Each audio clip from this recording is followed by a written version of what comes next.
Bab 1396, tidak bisa ditolerir. Wilayah bintang tanah kuno.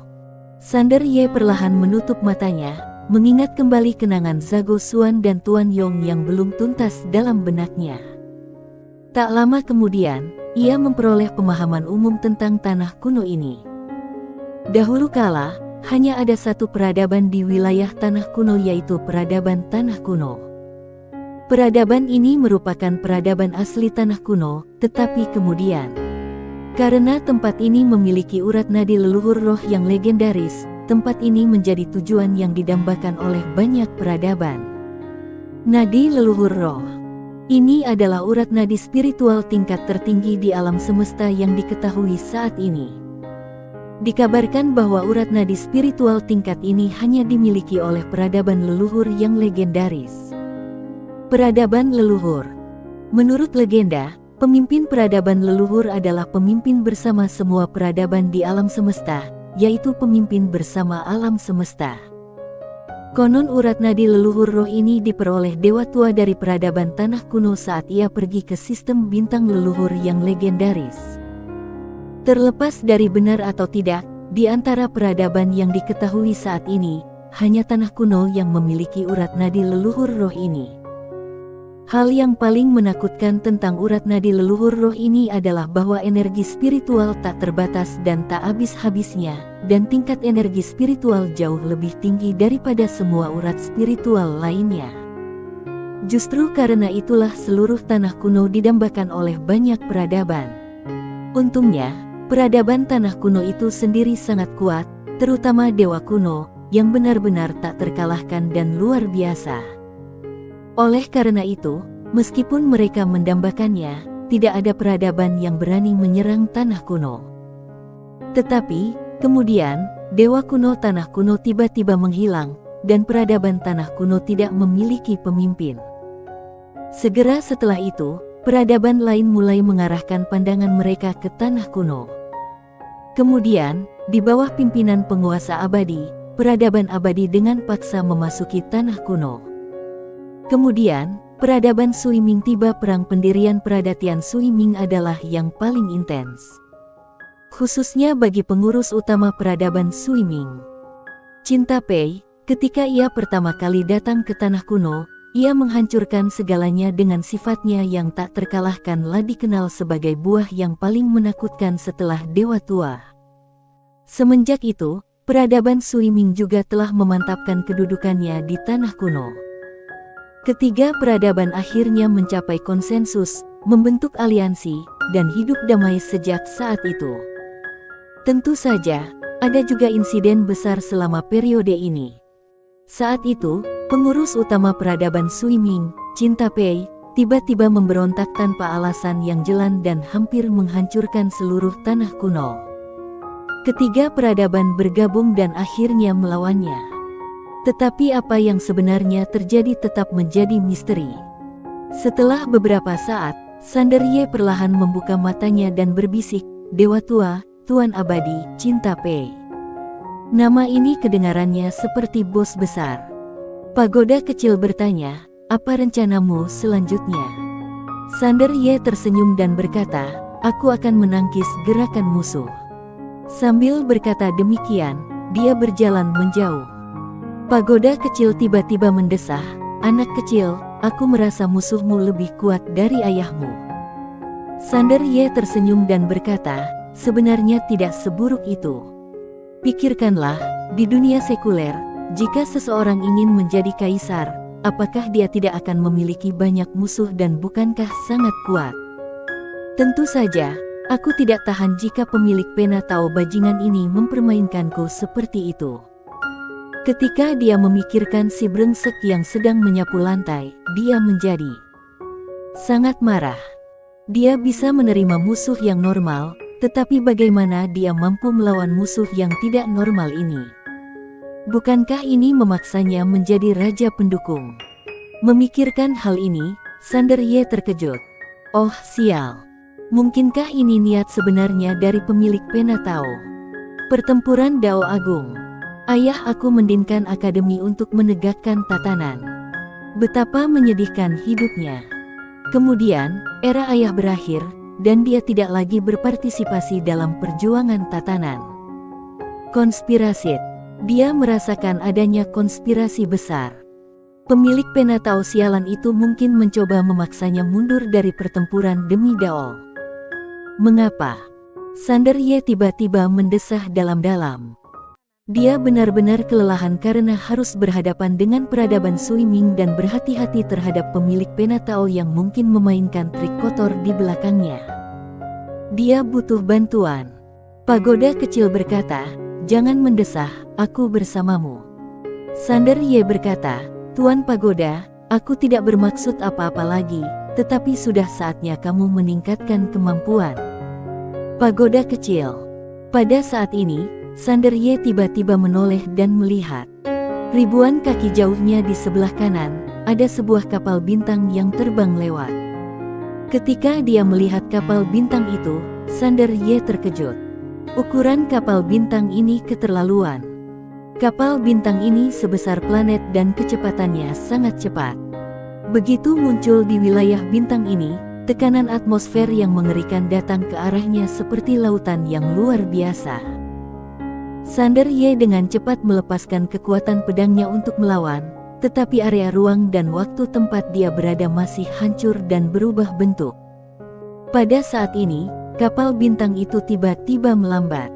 Sander Ye melihat ada puluhan ribu prajurit dalam mesya berdiri di atas kapal bintang. Semua mesya mereka berwarna emas gelap, memancarkan cahaya keemasan redup, dan mereka memegang tombak panjang di tangan mereka. Di bahu masing-masing dari mereka, ada sebuah mesya tempur kecil yang tergantung. Peradaban Abadil. Sander Ye sangat penasaran, karena di antara tiga peradaban di tanah kuno, peradaban abadi adalah peradaban teknologi. Mereka mengembangkan sains dan teknologi, bukan seni bela diri. Sander Ye menatap mesya yang dikenakan oleh orang-orang kuat itu dengan rasa ingin tahu. Mesya-mesya ini tidak terlihat sederhana dan penuh dengan teknologi tinggi, tetapi dia tidak tahu seberapa kuat mereka. Pada saat ini, kelompok prajurit itu tiba-tiba bubar ke kedua sisi, dan kemudian seorang wanita berjalan keluar perlahan. Wanita itu juga mengenakan mesya. Dia mengenakan mesya putih. Sosoknya tampak lebih ramping di balik mesya itu. Rambutnya yang berwarna ungu gelap dikuncir tinggi. Dia tampak sangat heroik. Di tangan kanannya, dia memegang pedang mesya, dan pedang itu memancarkan cahaya pedang yang aneh. Pada saat ini, wanita itu juga memperhatikan Sander Ye. Ketika dia melihat Sander Ye, alisnya langsung berkerut. Sander Ye tersenyum ramah. Wanita itu mengabaikannya begitu saja dan memimpin sekelompok prajurit mesya menuju planet yang jauh. Tanah kuno. Setelah melihat wanita itu dan sekelompok tentara mesya menghilang di kejauhan, Sander Ye menggelengkan kepalanya dan tersenyum. Dia sebenarnya sedikit penasaran dengan peradaban abadi ini karena ibunya bekerja di bidang teknologi Stellakin. Sander Ye mendesah pelan, tidak tahu kemana ibunya pergi. Meski tak bisa meminta bantuan siapapun, seharusnya tak jadi masalah kalau dia meminta sejumlah uang pada keluarga untuk mengembangkan karir, kan? Memikirkan hal ini, dia tidak dapat menahan tawa. Lain kali bertemu ibunya, dia pasti akan mengambil beberapa keuntungan. Sekarang dia telah belajar untuk menjadi pintar. Dia tidak dapat meminta uang peradaban saat ini. Dia harus meminta uang untuk beberapa peradaban berikutnya. Dengan begitu, akan lebih hemat biaya. Tanpa banyak berpikir, dia pun menghilang di kejauhan. Tepat saat dia hendak mendekati tanah kuno itu, sebuah kesadaran ilahi tiba-tiba menyelimuti dirinya. Dan kemudian sebuah suara misterius tiba-tiba terdengar di telinganya, tidak dikenal, tidak diizinkan masuk. Identitas tidak diketahui. Sander Ye tercengang. Pada saat ini, seorang lelaki tua tiba-tiba muncul di depannya. Lelaki tua itu menatapnya dengan tenang dan bertanya, "Orang luar?" Sander Ye mengangguk. Orang tua itu berkata dengan dingin, "Untuk memasuki tanah kuno, kamu perlu mengajukan kartu identitas sementara, minimal 3 hari dan maksimal 1 tahun. Sander Ye tidak bisa berkata apa-apa. Oh sial. Dia memerlukan kartu identitas sementara. Sander Ye berkata, berikan aku 1 untuk setahun. Orang tua itu berkata, 30.000 kristal kaisar kelas atas. Apa? Sander Ye terkejut. 30.000 kristal kaisar kelas atas dibutuhkan untuk 1 tahun. Orang tua itu meliriknya dan bertanya, ada pertanyaan. Wajah Sander Ye berubah sedikit gelap, tanah kuno ini keterlaluan, meskipun dia sekarang memiliki beberapa kristal kaisar kelas atas, itu terlalu mahal. Melihat ekspresi tidak bersahabat dari lelaki tua itu, Sander Ye menarik kembali pikirannya dan berkata, tidak masalah, beri aku kartu selama 1 bulan. Sambil berbicara, dia mengeluarkan beberapa kristal kaisar bermutu tinggi dan menyerahkannya kepada lelaki tua itu. Orang tua itu meliriknya, mengambil kristal kaisar, lalu mengeluarkan tanda kristal khusus dan menyerahkannya kepadanya. Jika kamu masih tinggal di tanah kuno setelah waktu sebulan, kamu akan dibunuh tanpa ampun. Setelah berkata demikian, dia berbalik dan menghilang di tempat. Sander Ye mengambil kartu kristal di depannya, melihatnya, lalu menyimpannya. Kemudian, dia terbang dengan pedangnya dan menghilang tidak jauh dan sana. Setelah beberapa saat, ia tiba di kota paling makmur di tanah kuno, Tiandu. Kota Tiandu ini dibangun oleh 3 peradaban bersama-sama dan saat ini merupakan kota terbesar dan terkaya di seluruh tanah kuno. Sander Ye baru saja tiba di kota Tiandu. Di depannya ada jalan galaksi yang panjangnya ratusan ribu kaki. Jalan ini membentang dari depannya hingga ke kota dan lebarnya puluhan ribu kaki. Seluruh jalan itu terbuat dari galaksi. Melihat ke bawah, ada alam semesta galaksi yang tak berujung. Sander Ye kaget, karena dia menemukan bahwa jalan di bawah kakinya adalah galaksi sungguhan, tetapi telah diperkecil secara paksa oleh seseorang yang menggunakan kekuatan sihir tertinggi dan kemudian disebarkan ke sini. Di ujung jalan galaksi ini, ukuran kota Tiandu berada di luar imajinasinya. Seluruh Tiandu dibangun di langit, dengan penampilan yang luar biasa. Bagian utama tembok kota terbuat dari batu emas terang yang misterius, bersinar dengan cahaya keemasan dan sangat indah, seperti bintang-bintang. Di kota itu, bangunan-bangunan megah berdiri tegak, dan puncaknya bahkan mencapai langit berbintang. Pada saat ini, Sander Ye tiba-tiba merasa bahwa dirinya sangat terbelakang, bagaikan seorang bocah miskin dari desa pegunungan yang datang ke kota. Pagoda kecil tiba-tiba berkata, keren sekali. Tak pun dikejutkan oleh kota Tiandu di depan matanya. Sander Ye berjalan di jalan galaksi dan berkata dengan gembira, Tuan Pagoda, mau kita coba menempatkan kota ini ke dalam pagoda. Setelah terdiam sejenak, pagoda kecil berkata, jika bibimu ada di sini, aku akan berani. Sander Ye tertawa. Setelah beberapa saat, dia berjalan ke depan kota. Berdiri di depan kota, dia tiba-tiba merasa tidak berarti.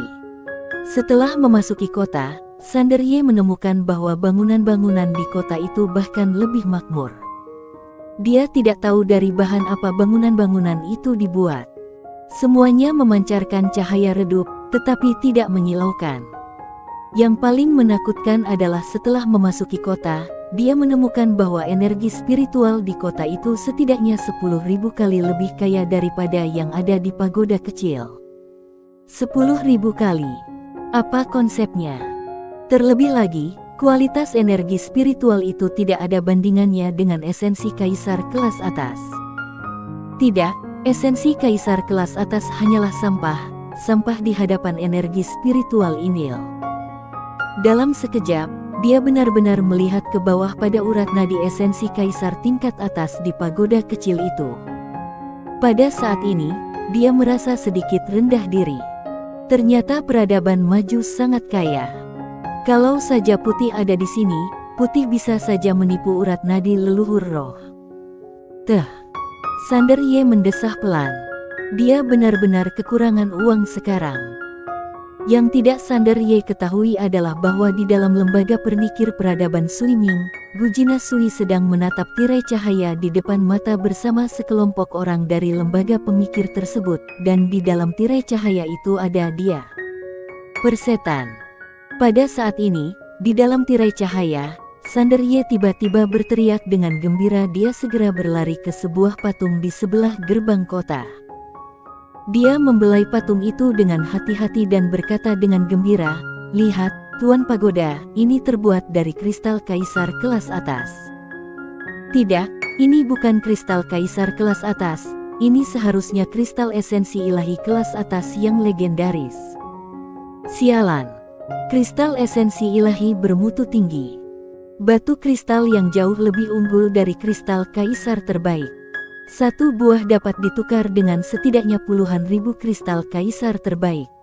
Sander Ye melirik sekelilingnya, lalu diam-diam memindahkan patung itu ke pagoda kecil, lalu berbalik dan berlari.